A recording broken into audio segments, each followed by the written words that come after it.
नमस्कार दोस्तों, वी अब समाचार में आपका स्वागत है। मेरा नाम अज़र वानी।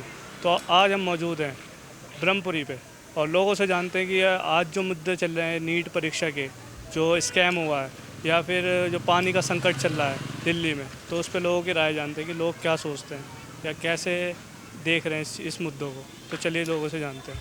क्या नाम है अंकल? दिनेश कुमार।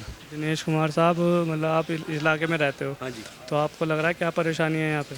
बहुत सारी परेशानियाँ भाई, अभी तो पानी की परेशानी चल रही है बड़े भाई। ये तो पूरे दिल्ली में संकट चल रहा है और दोनों पार्टी आपस में ब्लेम कर रही है कि इसकी गलती है।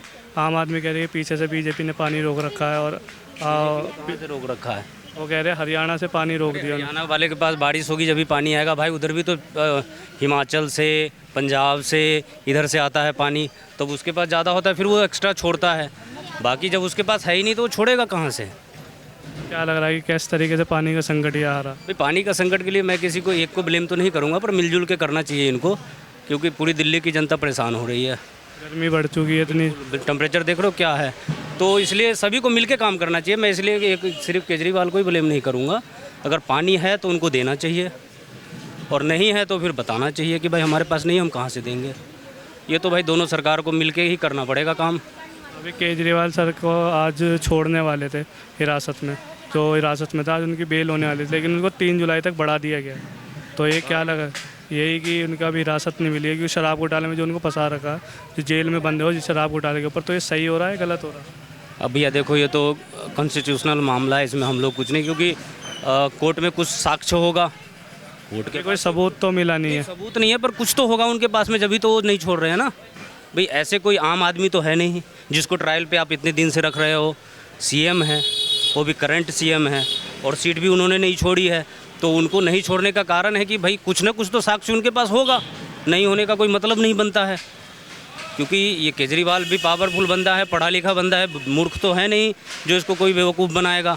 वकील के पास में आपको पता ही है कौन कौन है, जितने कांग्रेस के वकील है बड़े बड़े सब इनके पास में हैं।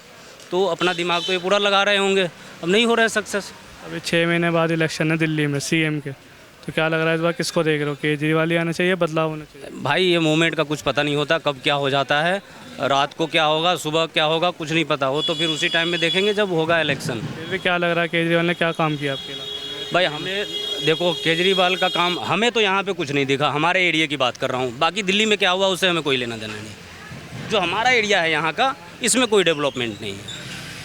सब वैसा ही है, बिजली पानी रोड 10 साल से वैसा ही चल रहा है। कोई ऐसा नया कोई बिल्डिंग नहीं बनी है, कोई स्कूल नहीं बना है। अब उसी स्कूल में जो कैंपस है उसी में अगर उन्होंने एक 2 रूम बना दिए हो तो बना दिए हो, क्योंकि भाई मैं स्कूल तो जाता नहीं हूँ, ना मेरे बच्चे जाते हैं, क्योंकि मैं बिहार से बिलोंग करता हूँ, यहाँ रेंटिस्ट हूँ, तो इसलिए मुझे इसकी ज़्यादा जानकारी नहीं है। लेकिन हाँ, इस एरिया में कोई डेवलपमेंट नहीं हुआ भाई। अभी नीट का एग्ज़ाम है जो इंडिया का नंबर 1 एग्ज़ाम है मेडिकल का, जिससे लोग डॉक्टर बनते हैं, डेंटिस्ट बनते हैं, ये बनते हैं। उसको लीक कराने की खबरें नहीं आई हैं। बिहार में लीक हो गया, गुजरात में लीक हो गया। हज़ारों लाखों बच्चे इसमें पार्टिसिपेट करते हैं, अपनी मेहनत करते हैं पूरे साल इसे एक एग्ज़ाम को देने के लिए। लोगों ने इसे 10-10, 20-20 लाख, 50-50 लाख की सीटें बेच के, तो ये क्या, इस पर आप क्या कहना? अब देखो भाई, इसमें क्या होता है कि जो ये फर्जीवाड़ा ऊपर से होता है भाई, जिसने करा, या तो फिर उसका पनिशमेंट ऐसा होना चाहिए कि जैसे दुबई वगैरह में होता है कि भैया क्राइम अगर तुम्हारे ऊपर साबित हो गया फिर तुम सीधा अल्लाह को प्यारे हो जाओ, ठीक है ना। वो जब तक वैसा नहीं होगा तो ये सब चलता रहेगा पैसे के लिए, क्योंकि हिंदुस्तान में सब पैसे के लिए लोग जीते हैं। पैसे के अलावा कुछ नहीं है। पैसा है आपके पास तो आप, पूरी दुनिया आपकी जेब में है। पैसा नहीं है तो आप जीरो हैं। तो पैसे के लिए सारे लोग कर रहे हैं। लीक क्यों करेगा कोई? भैया लीक क्यों करेगा? अगर मान लो मेरा बच्चा पढ़ रहा है और उसने एग्ज़ाम देना, तो मैं एक पेपर चुरा के अपने बच्चे को दे दूंगा सिर्फ। मैं लीक क्यों करूंगा? तो पैसे के लिए लोग करते हैं, लोगों का धंधा है। या नहीं करते हैं, अफवाह उड़ाते हैं, भगवान जाने क्या होता है। लाखों करोड़ों बच्चे का फ्यूचर इस पे डिपेंड है कि लोग अब मेहनत कर रहे हैं पूरे साल की डॉक्टर बनने के लिए, डेंटिस्ट बनने के लिए। रातों भर बच्चे पढ़ते हैं, इतना प्रेशर बच्चों पे रहता है। और आपको खुद को पता है कि इंडिया का जो एजुकेशन सिस्टम है कितना कमज़ोर है। सरकारी स्कूल, प्राइवेट में जा रहा तो उसके फ़ीस इतनी है, गवर्नमेंट में इतनी अच्छी पढ़ाई नहीं है। तो अगर ये पेपर लीक अगर ऐसे आएंगे तो बच्चों पे क्या असर? भाई इसका असर तो बहुत बुरा पड़ता है। एक तो मेंटली डिस्टर्ब होते हैं, वो फाइनेंशियली डिस्टर्ब होते हैं, क्योंकि सारे लोग अमीर तो होते नहीं, उसमें मिडिल क्लास के ही बच्चे जो हायर एजुकेशन में जाते हैं इन सब चीज़ों में, वो सब मिडिल क्लास के होते हैं। जो हायर लेवल वाले होते हैं वो अपना पढ़ाई इतनी ही करते हैं, ऐसी पढ़ाई बिजनेस वाली, कि उनको अपना धंधा करना है, व्यापार करना है। बाकी जो जॉब वाली होती है, गवर्नमेंट जॉब वाली, वो सब मिडिल क्लास से ही बिलोंग करते हैं, तो उनको तो बहुत फ़र्क पड़ता है भाई, क्योंकि उनको दोनों चीज़ से फ़र्क पड़ता है। अब मान लो कोई दिल्ली में आकर तैयारी कर रहा है, 6 महीने 8 महीने 1 साल उसने तैयारी करी और पेपर लीक हो गया, तो उस बेचारे का 1 साल और ख़राब हो गया। उसकी एज भी बढ़ रही है, उसके ऊपर जिम्मेदारी भी बढ़ रही है, तो ये तो दिक्कत तो है भाई, दिक्कत तो है। ये लोगों की परेशानी तो बढ़ती है इसमें। बाकी गवर्नमेंट इस पर एक्शन नहीं लेती तो आम जनता करेगी क्या? आम जनता तो कुछ नहीं कर सकती। जो करना है गवर्नमेंट ने करना है, जो संस्थाएं हैं उन्होंने करना है कि भाई पेपर लीक कैसे हो गया, या तो फिर पेपर आप उन्हीं दिनों में 1-2 घंटे 4 घंटे पहले दो, जिस बंदे को जो भाई लीक ना हो पाए, तो भैया 1 महीना पहले आप दे दोगे, या चाहे जो भी उनका अंदर का मैटर होगा, वो तो वही लोग जाने कि कैसे करते हैं पेपर लीक। हमारे टाइम में तो होता नहीं था भाई, हम तो किताब सामने रख के फिर लिखते थे। तो ये पेपर लीक के आए दिन नए नए पेपर लीक होते रहते हैं, आम घटना बना दी गई है इसको। कोई एक्शन नहीं लेता, कोई कुछ नहीं हो रहा, बस इसको एक न्यूज़ की तरह निकाल दिया जाता है, ख़त्म। बच्चे सारे पहले से अभी 2 बार लीक हुए हैं, एक बार यूपी में हुआ है, एक ये हुआ है। अब तक 5 जो इतने 10 सालों में नॉलेज में 2 है, जो यूपी में इससे पहले हुआ था, और एक ये नीट वाला अभी हुआ है। ये मेरी नॉलेज में 2 है, बाकी इसके बीच में कुछ हुआ हो तो भाई उसका मुझे आइडिया नहीं है। पहले बहुत होते थे, लेकिन अब 2 हुआ है। अब देखो गवर्नमेंट क्या एक्शन लेती है इसके खिलाफ। योगी ने तो मेरे ख्याल में लिया था एक्शन, अब इस वाले में क्या करता है बिहार गवर्नमेंट, क्या करती है, तो देखेंगे। ठीक है, शुक्रिया अंकल। Thank you.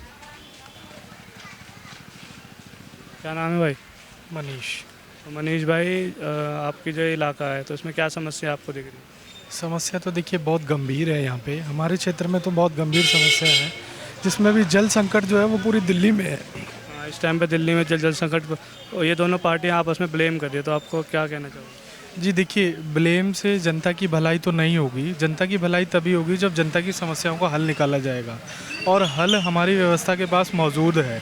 अब चूँकि हमारी जो जल मंत्री हैं दिल्ली के, उन्होंने साफ कहा है कि हमको हरियाणा से और हिमाचल से पानी नहीं दिया जा रहा, तो अगर वो पानी हमें दे देते हैं तो दिल्ली को पानी मिल जाएगा। और दिल्ली में सच में पानी की बहुत भयंकर कमी है, तो इन दोनों राज्यों से अगर पानी आता है तो हमारी पानी की कमी पूरी हो जाएगी। बीजेपी तो कह रही है कि यहाँ पे पानी पहले से इतना है कि अपने देश अपने स्टेट को हो जाए, हम आगे कैसे पानी दें? देखिए, दिल्ली केवल दिल्ली वालों की नहीं है, दिल्ली इस पूरे देश की है, और पूरे देश की जिम्मेदारी है दिल्ली के लोगों की प्यास बुझाना। और पूरे देश की अगर जिम्मेदारी है तो जाहिर सी बात है हिमाचल की और उत्तराखंड की और साथ साथ हरियाणा की भी जिम्मेदारी बनती है। वो केवल राज्य सरकारों में हम लोग झगड़ा ना करें, हम लोग केंद्र के आधार पर और दिल्ली को राजधानी के आधार पर देखेंगे तो हमें पता चल जाएगा कि दिल्ली वासियों की नहीं, पूरे देशवासी की। और दिल्ली का जल संकट दिल्ली का ही केवल जल संकट नहीं है, पूरे देश का जल संकट है। तो अभी जो आज की खबर है कि केजरीवाल साहब को 3 तारीख तक उनकी न्यायिक हिरासत बढ़ा दी गई है, तो वो आज छूटने वाले थे और उनकी 3 जुलाई तक और बढ़ा दी गई, तो क्या इस पर क्या कहना? क्योंकि देखिए, अभी जल संकट जैसा माहौल चल रहा है, समस्याएं चल रही है, और अभी जिस तरह का चुनावी परिणाम आया है उस परिणाम ने पूरे देश को बता दिया है कि भाई कोई एक सत्तारूढ़ पार्टी अगर काम करना चाहेगी ना तो उसको काम के नाम पर वोट मिलेगा। सिर्फ और सिर्फ हवाबाजी कर देने से या जुमलेबाजी कर देने से वोट नहीं मिलेगा। तो दिल्ली की समस्याएं जो है वही पूरे देश की समस्या भी है। पूरे देश में जल संकट आप देखेंगे, महाराष्ट्र का जो जल स्तर है वो बहुत नीचे चला गया है, हरियाणा का, पंजाब का जल स्तर बहुत नीचे चला गया है, और यही हालात इस क्षेत्र में भी है। इस क्षेत्र में अगर आप देखेंगे तो जिनके पास पैसा है उन्होंने समरसीबल लगा रखा है, और समरसीबल के माध्यम से, आरओ के माध्यम से उनको पानी मिल पा रहा है। लेकिन जिनके पास सिर्फ और सिर्फ सरकार पर, जल बोर्ड के पानी पर डिपेंडेंट है, उनका कैसे गुजारा चलेगा? उनके बारे में भी तो सोचना पड़ेगा, और उनके बारे में केवल राज्य सरकार नहीं सोचेगी, उनके बारे में केंद्र सरकार को भी सोचना पड़ेगा। तो आपको लग रहा है कि शराब घोटाले में जो केजरीवाल को ये सही करा है, या फिर ये सही आरोप है या फिर गलत आरोप है? नहीं, देखिए, शराब घोटाला जो है उस घोटाले में अभी तक कुछ भी साबित नहीं हो पाया है। हमारे दिल्ली के जितने भी मंत्री रहे, मनीष सिसोदिया जी को जेल में भेजा और तमाम संजय सिंह को जेल में भेजा, इतने तमाम तरह के नेताओं को जब आपने जेल में भेजा, लेकिन उनके खिलाफ कोई भी आप आरोप साबित नहीं कर पाए। इसी तरह का आरोप, ये भी एक आरोप मुझे ऐसा लगता है मेरे अनुसार कि इसी तरह का आरोप केजरीवाल पे भी लगाया गया है। चूँकि चुनाव चल रहे थे, उनको प्रचार से रोका गया, इसलिए उन्हें जेल डाला गया। आज वो बाहर आने वाले थे और नहीं आ पाए, क्योंकि अभी जल संकट है और आतिशी जी ने आज अनाउंस भी कर दिया कि वो परसों से अनशन पर बैठ रही है, और उनके अनशन पर बैठने से पूरे दिल्ली वासी उनके साथ है, क्योंकि भाई वो केवल अतिशी का मसला नहीं है, वो पूरे देश का मसला है। और इस दिल्ली वासी और अभी एक और जो घटना हुई है, नीट एग्ज़ाम जो लीक हुए हैं, तो उस पर काफ़ी स्टूडेंट का जो फ्यूचर डिपेंड था वो धीरे धीरे बर्बाद हो गया। वो एक ही साल में एक ही पेपर होता है मेडिकल का, जिससे बच्चे दिन रात मेहनत करते हैं अपनी पढ़ाई करने के लिए, लाखों रुपए इंस्टीट्यूट में देते हैं पढ़ने के लिए, और वो अगर पेपर ही लीक कर दिया जाए तो उस पर बच्चों पे क्या असर पड़ेगा? देखिए, बच्चों पे तो बहुत बुरा असर पड़ा है इसका, और बच्चों का जो एक सिस्टम से जो एक आशा थी ना, एक उम्मीद थी, वो उम्मीद बहुत बुरी तरह से टूटी है। अभी इस फ़िलहाल में ये पहली बार नीट एग्ज़ाम में ऐसा हुआ है। देखिए, इस देश के बच्चे जो है ना, जो खासकर से मेडिकल की तैयारी करते हैं, वो विदेशों में इसलिए जाते थे क्योंकि यहाँ पे हमारे पास सरकारी संस्थाओं की कमी है, सरकारी संस्थाओं में सीटों की कमी है। इसीलिए इस देश के बच्चे यूक्रेन जाते थे, इस देश के बच्चे रशिया जाते थे। जैसे यूक्रेन और रशिया का जब युद्ध हुआ तो सबसे ज़्यादा हम अपने ही मेडिकल के छात्रों को वापस लाने में कामयाब रहे। यह हमारी केंद्र सरकार की एक कामयाबी थी। लेकिन ये जो नीट एग्ज़ाम में धांधली हुई है, जो फर्जीवाड़ा हुआ है, इससे साफ जाहिर होता है कि व्यवस्था में जो कुछ ऐसे लोग हैं ना, जिन्होंने व्यवस्था को अपने चंगुल में जकड़ लिया है, वो उनके हाथों से बाहर नहीं निकल पा रही है। अब इसमें आप इसमें पूंजीवादियों को जोड़ सकते हैं, क्योंकि उनके पास बहुत सारा धन है, और धन से इस देश के अंदर तो कुछ भी किया जा सकता है, क्योंकि हमने ऐसा सख्त कानून नहीं बनाया कि जिसके पास धन नहीं भी है ना, वो भी सिस्टम को अपने तरीके से बदलने की कोशिश कर सकता है। आपको क्या लग रहा है कि जो 6 महीने बाद इलेक्शन है अभी दिल्ली के विधानसभा के, तो उसमें किसकी सरकार बनते हुए देख रहे हैं? देखिए, दिल्ली में मैं इसी क्षेत्र की बात बताऊं, ये उस्मानपुर क्षेत्र है दिल्ली का, और इस क्षेत्र के अंदर जितने भी स्कूल हैं ना, अगर आपके पास समय हो तो आप स्कूल का एक बार दौरा कीजिए, आपको खुद ब खुद साफ पता चल जाएगा कि स्कूलों में विकास हुआ है। अगर आप यहाँ पे आसपास अस्पतालों में जाएंगे तो आपको अस्पताल में जाके पता चल जाएगा कि अस्पतालों में सुविधाएं तो बेहतर हुई हैं।